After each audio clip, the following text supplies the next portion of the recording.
Welcome to Customer Success with Fahim Waaler, Norway's first and only customer success podcast. I'm Fahim. I'm the CEO and founder of Customer Catalyst, an all-in-one customer success platform.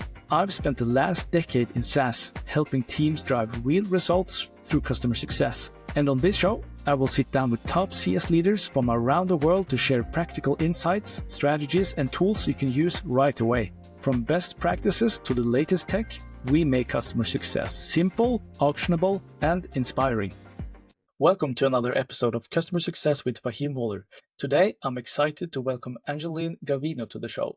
Angeline is a seasoned customer success leader with over 17 years in B2B SaaS. She's built and scaled CS teams across multiple startups. Currently, she's leading customer success at Catalan, and she is the CEO and founder of CS RevSpeak, where she empowers CS leaders to drive revenue growth and grow their careers. So, Angeline, welcome to the show. Thank you, Fahim. I'm very excited about this discussion. Thanks for having me. Thank you so much for accepting my invitation. You actually popped up in my LinkedIn feed a couple of months ago, and I've been following you since, and I'm really excited to follow your journey. Same. And I'm glad that we get to have this discussion face to face because we've been interacting on LinkedIn for the past months, and happy to have like a more in-depth discussion. Really, really great. So before we dive into today's episode, could you please introduce yourself a little bit to our listeners, what you do at CS RevSpeak, and of course, a little bit about yourself? Yeah, sure. That was a great intro. I think you kind of encapsulate my experience at this point in time.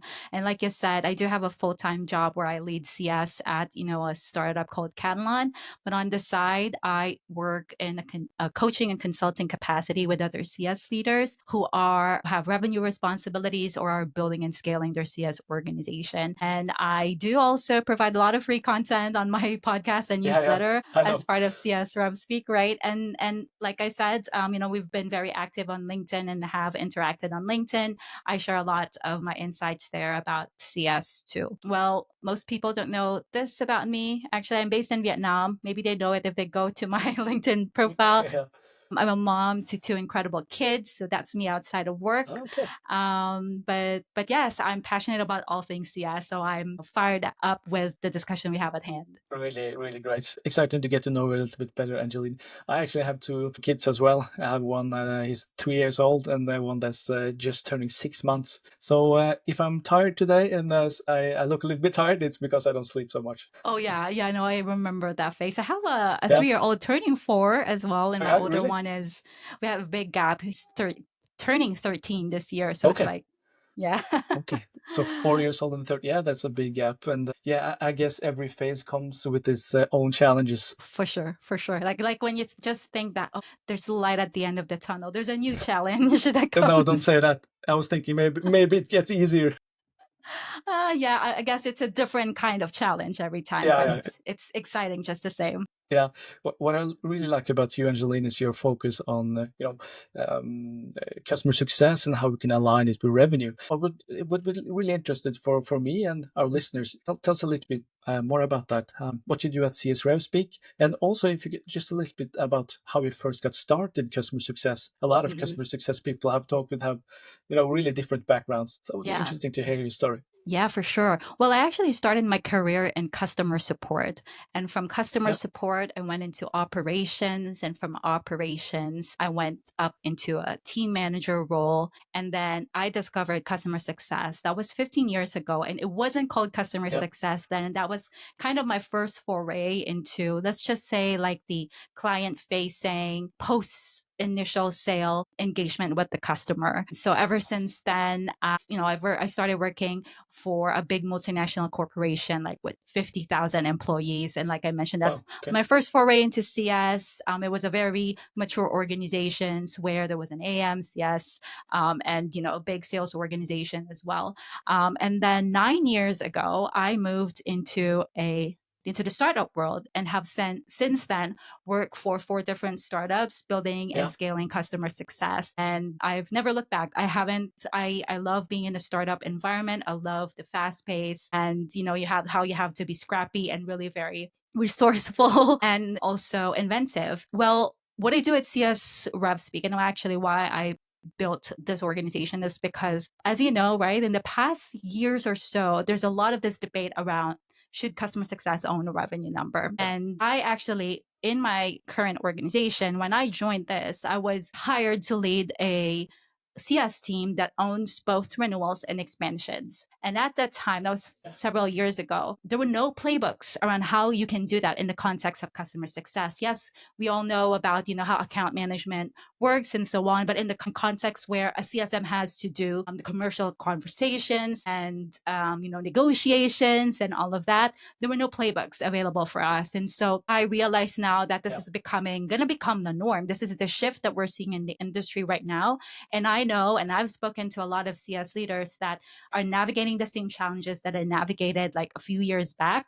And I wanted to create a resource and a person that they can go to for when it comes to how do I shift my team to manage revenue or manage expansions as well, and help them create frameworks and systems to help their team be successful in the new, let's say, the new reality that we have to face now as CS leaders. So that's kind of where my inspiration came from when I built CS Rev Speak. And so now, like I mentioned, I work in a coaching capacity and sometimes in a consulting capacity to help CS leaders navigate the shift. And, just like I mentioned, generally build the CS strategy and organization in their companies. Really interesting. I think that is really needed. I think there's a huge need for that, actually. And that's one of the things I liked a lot about following you on LinkedIn, how should we align customer success with revenue? I would like to pick your brain a little bit on that later in the episode also, just to give if there's some CS leaders or customer success managers listening or watching today this episode, how can they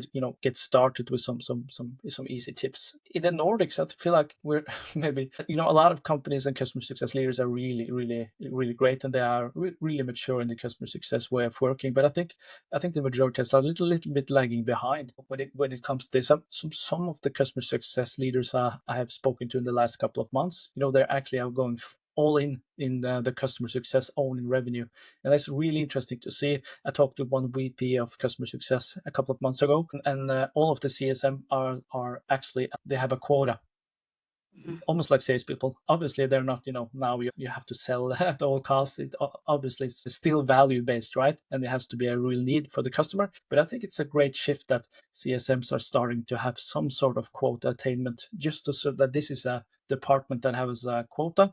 And if it's a question of whether or not you have to, hopefully not downscale the company, but if that's a question about headcounts, I feel like if the CSMs have a quota and the customer success departments are aligned with revenue, it makes it more difficult to downscale that department. That's Yeah, for sure. I agree with you. And you know how in the past decade, CS has been wanting a seat at the table, a seat at the proverbial table. And this is how you do that. This is how you tie what CS and the outcomes that you create for your customers to actual business and revenue outcomes. And I think we already know, I think those of us who have been in CS for a while understands the role that we play in revenue generation, but we haven't owned it. And I think this is the chance for us to really step up and get that seat at the table like we've been trying to fight for in the past years. Yeah, I think that's a really great point, Angeline. Let's say you have a customer success leader who is listening right now, and a lot of customer success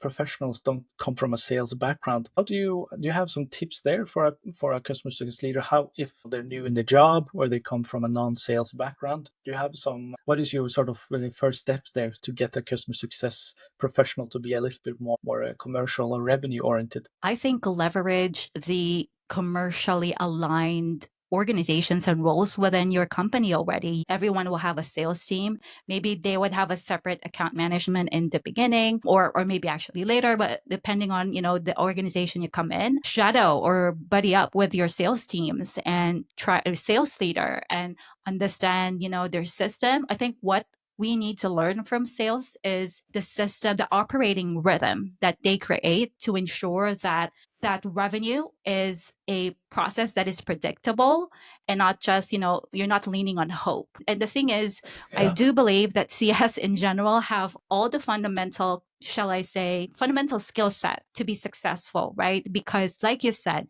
whether we're selling or not, every conversation that we have needs to still be anchored in value. It still need to be value based. And we all know, us in customer success, we don't want to sell something that doesn't align with what the customer actually needs. Because at the end of the day, that's going to fall back on you. It's going to be a churn let's say next renewal, because they didn't need those licenses that you sold them to begin with. And so you need to be very deliberate. It doesn't change the fundamental foundation of CS, which is we need to be a trusted partner of the customer.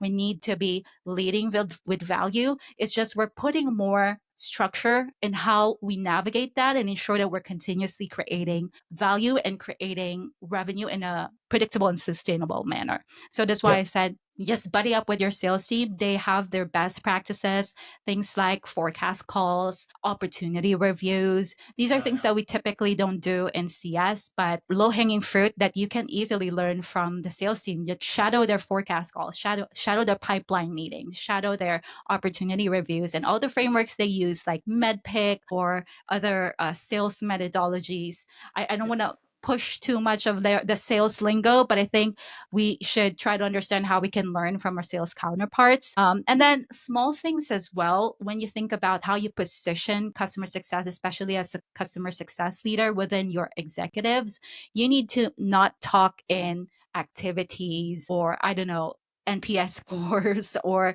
you need to talk metrics and that tie to revenue, and not just measuring GRR and R. That's a great way to start, right? But then also tying your outcomes, like what your CSM do, what your CS teams do to grow revenue or retain customers. Example, when you're looking at accounts that you are onboarding, like if you see that onboarding, you can link how onboarding and what you do at onboarding ties to retention or ties to expansion. Some things, and I know I'm putting a lot here, and you said like just the first few things, but I feel like these are really low hanging fruit. Just know what I'm saying is know how to link what your CS team does to revenue, and don't end it with the metrics that we use, like number of activities and CSAT and NPS and so on. Yeah, I think that's really, really great tips. So for all of you who are listening, I think before I forget, make sure to check out Angeline Gavino on LinkedIn, and I will link all the information in the show notes as well, so people can check you out. And if they have any question, they can just reach out to you. I completely agree with what you're saying there. And, one of the challenges I have seen with customer success teams, and I've been working with a couple of customer success teams lately, is let's say you are in an organization when you have a customer success team. Let's say you have a couple of CSMs that are managing obviously their book of business and their portfolio, and you also have account managers or key account managers. And a lot of times it's a little bit, I wouldn't say conflict, but it's a little bit difficult to say, okay, who owns this responsibility when it comes to upselling or cross-selling on the existing customer base. So one of the things that I have seen is that, obviously I'm a little bit biased, but in my experience, I see if a customer success manager owns that revenue number or owns that, to do sell more on existing customers, for me, it's an easier sell, because a customer success manager has a completely different way of interacting with customers. They aren't typically measured on, I just have a quota I have to attain. And I think that energy is something that the customer are picking up on. They're picking up if a sales rep is calling you that it's the end of the quarter, that they're probably trying to fill their quota, right? But for a CSM, it's a completely different approach. So what I have seen is that when customer success managers actually are owning at least the upselling, right? So you have an existing subscription and the CSM is responsible for upselling them, let's say more users, easy stuff like that. And you can have, if it's a more complex product that your company you have a more complex product in the company, then you can have an account manager who is a little bit more sales savvy, maybe have that responsibility. What are your thoughts on that when it comes to, what's the responsibility of the account manager and the CSM? Yeah, I like where you're going, actually. And I believe in a lot of the things that you said. First off, we are really well positioned to be, sourcing those potential expansion or growth in the account. And the funny thing is, when I speak to a lot of CS leaders, when I spoke to a lot of CS leaders last year, one of the major pushbacks for them having their CS teams own a revenue number is that they're scared that their trusted advisor persona is going to conflict, right? Like they don't want to lose they don't want to lose the trusted advisor role, essentially. And the truth is, the very reason that we're best positioned to be selling or growing our accounts is because we are a trusted advisor. Like they trust you because you know what their challenges are, what you're trying to solve for. You've been working with them all year round during their subscription, and you understand their needs. And I think that positions us in the best way. Now, the other thing that I wanted to address with what you said is there's no one size fits all. Just like how there's no one size fits all for customer success in general, right? I think that being revenue driven as a customer success team could also look very different depending on the maturity of your organizations, the size of your organization, the complexity of your product, and so on, like you mentioned. And so for me, I actually speak a lot about this on LinkedIn as well. There are 3 different revenue-driven CS models. One is revenue protection, where your CS teams are responsible still for, ensuring value and, empowering or enabling retention and renewal later. They may not necessarily hold the commercial responsibilities of negotiating or maybe even upselling. But for me, it's still revenue driven because it's not very different to the traditional CS models that we know, because it's still about experience and value and so on. But what you need to do differently now is that, as I mentioned earlier, you need to be able to tie your business outcomes, your CSM outcomes to business outcomes. And that's how you can still be revenue driven, even if you're in a revenue protection model, which is, like I said, more like the traditional model, if you may, out of a lack of term for it. There is also the revenue enablement, that's how I call it, where your CSM is responsible for identifying opportunities, expansion opportunities. And we call that a lot as CSQLs in the industry, right? You don't necessarily have to close the sale, but you are, as a CSM, because you know the account, you're able to surface these opportunities to the sales team. So then maybe you put this forward to your AM or sales team or whatever the role is in your organization for them to continue and to close. And then the third model for me is the revenue ownership. And this is where we see a lot of CS teams are on now or are being converted to right now. Just like my team, in my current organization, when I started, we own both retention and expansion. And I actually did a survey for customer success leaders last year in one of the big communities on LinkedIn. And it says, I think 65%, 70% of CS teams are in this model. They own both retention and expansion. And I think that's why a lot of people automatically assume that is what being revenue driven means. But if you have a complex product, like you said, right, does it actually make sense for your team to also own that? Do you think that your team can help onboard, enable on the product, do value realization, but then also upsell, renew, and all of that? I think you have to balance the responsibilities on their plate and figure out, and that's how you figure out when does it make sense for it to go into the sales team, or when does it make sense for them to just identify CSQLs and so on. Yeah, I think really, really interesting there, the 3 different models when it comes to, I think this is the first time I've heard it. Obviously I'm, speak to customer success teams and, I'm aware of but to have it sort of modeled like that, really, really interesting. It's hopefully a lot of our listeners got some value there. That was really interesting. Thank you for sharing that. Yeah. Well, I guess if there's one takeaway that I want from there, it's that to showcase that not all CS teams need to own retention and expansion. I think that was the difficulty that a lot of us in CS had to go through in the past couple of years, because founders and CEOs suddenly hear wind of, customer success should own a revenue number. And then they put expansion and renewal on the customer success team without understanding that there are different ways to do it and that there are different considerations to ensure that your team is successful. So I think if there's anything they would take away from that, it's that, and to help make their case internally with their organization. Yeah, really great. I completely agree. So now that I have you here, I want to pick your brain as much as possible. So one of the things in the Nordics, a lot of customer success leaders and customer success teams are talking about is, how are other teams, customer success teams working? What are the trends that are happening? How should I position myself in the coming year? Do you have some insights there about emerging trends in customer success? Is there something you are excited about there? Okay. Well, I still think that we're going to hear a lot of this customer success shifting towards being a revenue driving function. When I look even ahead, when I look at the direction with where I believe CS could potentially go, I think that the next phase of this is CS as a philosophy. Okay, so let me rephrase that a bit. I think I posted also a bit about this on LinkedIn at one point in time, but I feel like right now we're sitting in the evolution. When we look at the evolution of the CS organization, right, let's say more than 15 years ago, or maybe or more than that, when they say customer success started, was it late 1997, 1990s, right? So it became CS emerged as a function, as a department, because there was a need for us to be able to continuously service our companies when we shifted into the SaaS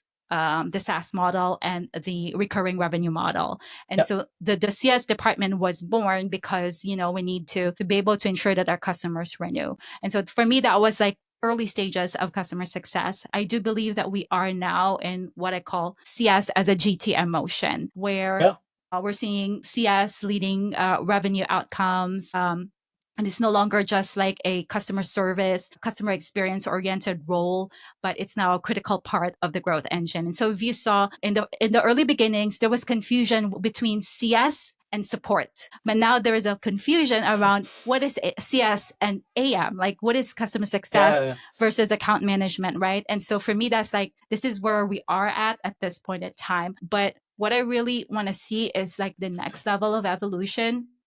And again, there's no written how should I say, literature on this. This is just me making some prediction based on how I saw the industry has evolved. For me, the next stage is CS as a philosophy, where customer success isn't just a function, it becomes a company-wide operating principle. But I mean, we're not there yet, but also, I'm sure I'm speaking to the crowd because you're like, well, we all know in CS that CS should be a mindset. CS should be the company culture. But the reality is on the ground, it's really, really very different, right? Until I think we see executive buy-in at the boardroom level around what is CS and what it means, what CS means for a company. And until we see like the compensation models and the org designed to align, and not just CS, but sales, product, marketing, support, and all the other cross-functional teams into shared customer outcomes. And until we have a cultural shift towards seeing customers not just as revenue sources, but as partners in long-term impact, I don't think we'll get there. But I think it's about how, for us in the industry who has a voice like yourself, who a lot of people look up to, there is an opportunity for us to educate not just the industry itself, but where the industry within where we operate, right? Like I mentioned, if we educate that we need to create or recreate or redesign the way that we look at customer success, I think that's where we're going to get into that. That being said, even now in CS as a GTM, like being a revenue driven CS, there's still a lot of pushbacks. I think, like you mentioned, in the Nordics, where CSM is quite nascent. It's actually the same where I am in APAC, where the conversation isn't even about that. It's the conversation that was taking place maybe 10 or so years ago in other parts of the world where CS is more mature. And so we're taking it one stage at a time. But yes, I mean, that's how I see the industry hopefully evolving into. Wow, that's really interesting. And the picture you're painting there is, obviously it's music to my ears, right? And I think a lot of people who are listening and working in customer success are, they have that sort of ideal, that customer success should be a cross-functional and company-wide commitment. But where I think a lot of the confusion arises for especially in the Nordics, that's where I work, so I can't speak about the entire world, but in the Nordics, it's a little bit, I feel like customer success almost has gone through a little bit of an identity crisis, and it's difficult for customer success leaders and CS teams. So, if you listen too much on the influencers or or people that have a voice like you and me, it's like, okay, it's difficult to know what should I do. So it's difficult to know, just cut through the noise. But I think it's maybe easier in startups maybe to be a little bit more customer centric, be close to the customers, and to get the entire organization to have this customer success mindset as the company grows and matures. In my experience, at least, I see that it becomes a little bit more departmentalized and silo based. So you have marketing, you have sales, customer success, you have support, and it almost becomes a little bit, you are a little bit pushed away from the customer. So my thoughts on that, what should happen with customer success moving forward is just take it back to the basics, and obviously aligning it with revenue. So if you can take it back to the basics, what is customer success at the basic level? Right. You have to make sure that the customers actually achieve their desired outcomes. So that's sort of what I go back to when I talk to customer success leaders who are a little bit confused and perhaps a little bit overwhelmed as well. But I really liked your response there, Angeline.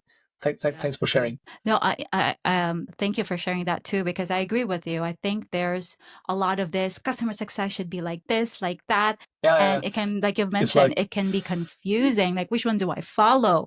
Yeah. And like you said, at the very base of it, customer success is about value, right? It's about bringing value to the customer and helping them achieve their outcomes. If you stay true to that, anything else that follows will naturally come into play. So if you focus on outcomes and value, well, that expansion is going to happen. We're just, in this, if you're operating in this revenue driven shift, there are some things that you need to add to put structure for your team, but the way that you work with customers is not going to change. Yeah, exactly. I want to touch a little bit upon the, obviously there's happening a lot in the industry, and one of the big things is obviously AI. We can't, not talk about AI. So yeah. What are your thoughts about AI and automation in customer success? How do you think that will shape, the future of this? Yeah, I think it's going to change the future. And I want to tell you a bit of a story, because when ChatGPT came out years back, I think that was late 2022, I distinctly remember calling out on LinkedIn to all of the CS leaders and influencers and industry movers. I think I even tagged Nick Meta that, and like all of those, all of the different founders of, CSPs. And it was a question like, what are we going to do? How are we going to be able to take advantage of AI? And that post years ago was like one of my first forays into being active in posting on LinkedIn, and honestly still remains one of my most engaged posts. But I think that when all these started, with Chat GPT really, just becoming so mainstream, my immediate thought is that how digital CS can leverage AI and how it will allow us to scale personalization. Because at that time, when I was in my current organization, I was building our digital CS motion. And so I was like, oh my gosh, the impact of AI and how it can make things faster for us and more efficient for us, how AI can help us send the right messaging to the right segment of customers at the right time. But then I realized, now it's more mature. I think we're still not there. There are a lot more tools now than two years ago, but there's so many ways that we can leverage AI in CS, right? Like for content generation, all of these meeting summaries, all these note takers, allowing us to easily take notes, action items. That's like, for me, a game changer. Like when I was a CSM in my early years, it takes so much of your time, right? Yeah. Very manual, exactly. And things like you can automate creating a QBR deck now, or even your knowledge base and FAQs can be AI driven. And then let's talk about automation as well. I think there are a lot of tools too that will allow you to automate your playbooks and your customer follow-ups, not to mention customer intelligence and predictive analytics, right? Customer intelligence allows you, if there is one tool that I would really want and need right now for my team, it's a tool, and maybe I haven't done my research yet, but that is able to analyze all customer touch points across, I don't know, like meetings, engagements, tickets, and then all the data about customer to provide holistic view and health of the account. Actually, what am I talking about? I've spoken so much to a lot of these founders. After that post that I did a couple years back, there was so many to reach out, hey, we're doing something on AI. And back then it was so early. And I was like, okay, let's wait a little bit and see how this plays out. I think there's a lot more of them right now. And then predictive analytics, trend prediction, expansion, identifying expansions. Those are all the things that AI can really help us with. Yeah. Yeah. Really interesting. I have a developer who on my team that's using Fathom as an AI note taker, and it's really interesting to see how well it's actually summarize the meetings and also recommends the next steps. So check out Fathom for the people listening. That's a really great tool. I think for using with the AI boom right now, I think it forces the customer success managers and CS leaders to be even more strategic, because when you have AI that does a lot of the routine, maybe repetitive tasks that you don't want to do, it forces the actual human that does the CS work to be more strategic. That's what I found. So it's a bit different landscape to navigate. So if you don't, I wouldn't say people are getting replaced by AI, but I think it's important to learn to use AI and adopt the different AI products that are out there. At least use GPT to have some customer emails, whatever. Just start using it, because I think a lot of CS teams and CS leaders and CSMs are find it difficult to adopt AI solution. There's a lot of them right now, and the next thing is the AI agent, the agentic stuff. That's really interesting. I see a few founders building customer success agents. That's really interesting. I haven't seen it live yet, so it's a lot of, I wouldn't say hype, but there's a lot of talk about how great it is. But I would love to see how can you actually implement an AI agent in a customer success workflow. I think that's has a huge potential. That's true, and I agree with what you said. It frees up the human to actually put their time on high value tasks that will actually result to outcomes, and then kind of put all of those repetitive tasks to AI. Yeah. I think just I could talk to you probably for hours, Angeline, but just to wrapping it up, do you have some practical advice at the end here for customer success teams and CS professionals who want to succeed in customer success? I like how you said earlier how, if you're confused with what everything you see on LinkedIn is talking about when it comes to CS, I think listen to this one advice. ABV. If sales has ABC, which is always be closing, it says embody ABV, always bring value. Yeah, great. I think that whether this applies for whether you're a new CSM or a CS leader, your job is to consistently ask yourself, am I bringing value in this interaction? I'm not just talking about customer interaction, because obviously that's a given, but then internal interaction within your organization. So for me, ABV in practice means you understand your customers' why. Why are they using your product, their goals, their success criteria, and what value really looks like to them? Because only if you understand this fully will you be able to bring value. And it also means sharpening your commercial acumen. And we kind of talk a lot about this where, don't just speak to metrics like product adoption or activities, but always tie them into ROI. And internally, how does that look like in practice? How do you bring value internally to your organization? First, learn the language of the business. So be comfortable talking about metrics, outcomes, strategic impact. And then master the art of influence, right? Whether it's aligning cross-functional teams, because we all know in order to be successful in the customer success industry, we can't do it alone. We need the support of our adjacent teams like product, marketing, sales, support to help us. And so it's so important that you are able to master the art of influencing and being the voice of the customer as well. And then finally, I would say, own your growth, because the CS landscape is evolving so fast, right? Like I said, more than 2 years ago, there's no mention of AI. When I got started 15 years ago in customer success, it looked so different. And I think that the only reason that I'm able to be where I am at today is because I was willing to take the risk. I was resourceful, and I really tried to grow both in my role, but also learn more about, what I'm seeing in the industry, listening to your podcast and podcasts like this that share,